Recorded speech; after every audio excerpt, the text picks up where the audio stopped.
This 1781 painting created one of the most copied images of horror in Western art.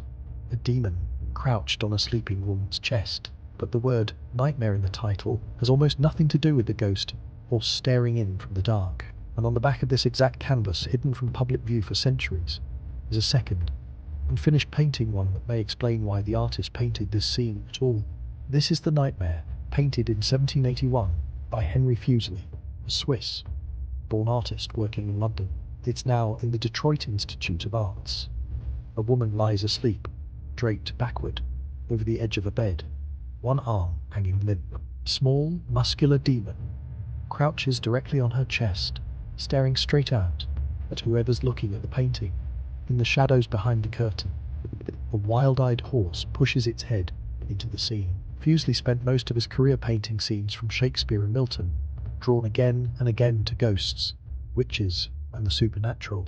He once wrote that dreams were one of the most unexplored regions of art, and this painting is where he pushed that idea the furthest. When it was shown at the Royal Academy in 1782, it caused a sensation. Critics reacted with what one historian later called horrified fascination, and it became the first painting in Fuseli's career to actually making real money. An engraving made from it later earned its publisher more than £500, while Fuseli himself had sold the original painting for just 20 guineas. Here's the detail almost nobody expects. The word nightmare has almost nothing to do with horses at all, at least not originally. It comes from an old Germanic word, demon, from Scandinavian folklore, believed to sit directly on a sleeper's chest, causing suffocation, paralysis, and terrifying dreams. The same root gives German its word for nightmare too. Albtraum, literally, elf dream. Oh, okay. The horse in this painting isn't a nightmare.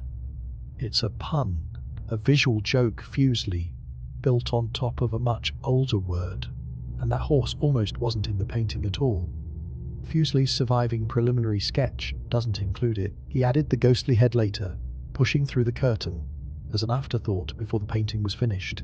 And here's the part almost never mentioned alongside this painting. Turn the canvas around, and there is a second portrait on the back, unfinished, never meant to be shown to the public. Art historians believe it's a portrait of a specific woman, Anna Landolt, a young woman in Zurich that Fuseli had fallen for a few years before painting this. Fuseli proposed marriage. Her family rejected him. She married someone else soon after, but he never fully let her go.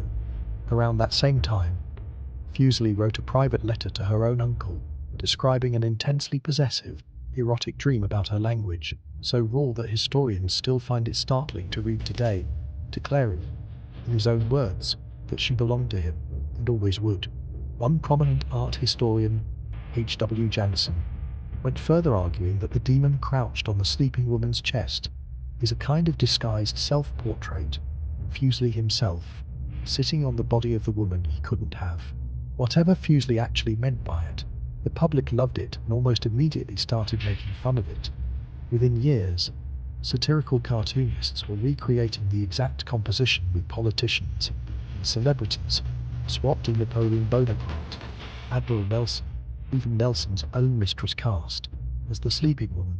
One of the most unsettling images in Western art became, almost immediately, one of its most borrowed jokes. Fuseli didn't paint this scene just once either.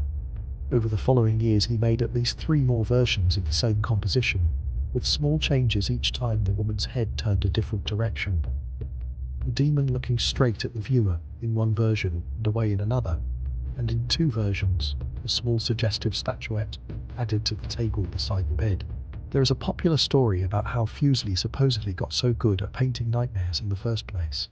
According to a widely repeated anecdote, he would eat raw pork chops before bed, specifically to trigger vivid, disturbing dreams he could then paint the next morning.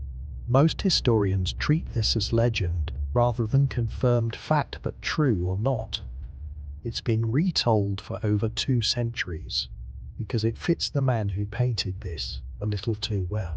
More than a century later, this exact image ended up somewhere unexpected: the private study of Sigmund Freud in Vienna. A visitor in 1926 reported seeing a print of it hanging on Freud's own wall, right next to a print of Rembrandt's anatomy lesson.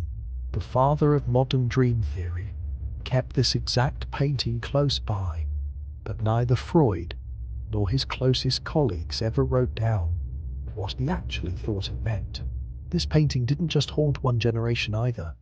Fuseli was close friends with the writer Mary Wollstonecraft, so close that she reportedly once proposed moving in with him and his wife, an offer he turned down. Decades later, Wollstonecraft's own daughter, Mary Shelley, grew up surrounded by Fuseli's work.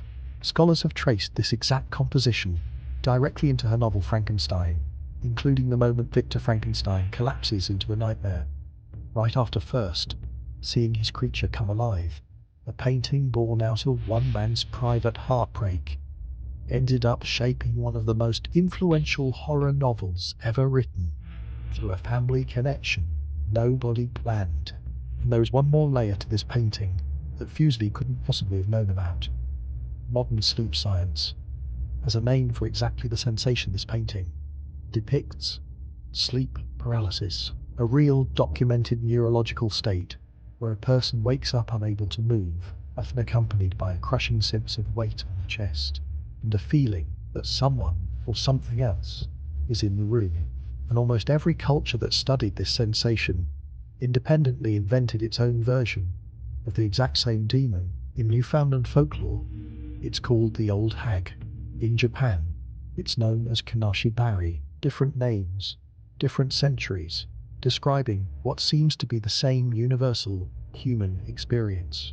Centuries before doctors had a name for it, an old folk word for a chest-sitting demon, and a Swiss painter obsessed with a woman he couldn't have had already painted almost exactly what it feels like. So the next time you see this image printed on a t-shirt, referenced on an album cover, or just staring back at you from a museum wall, remember what's actually built into it. A word borrowed from old folklore, twisted into a visual pun. A hidden portrait on the back of the canvas of a woman who said no. A painter who may have turned his own rejection into a demon and sat it directly on top of her.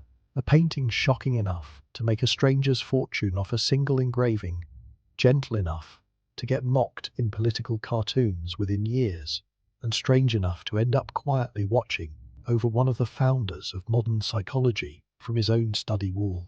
And centuries later, without ever having seen the painting, plenty of people who've actually experienced sleep paralysis will tell you Fuseli somehow got the feeling exactly right.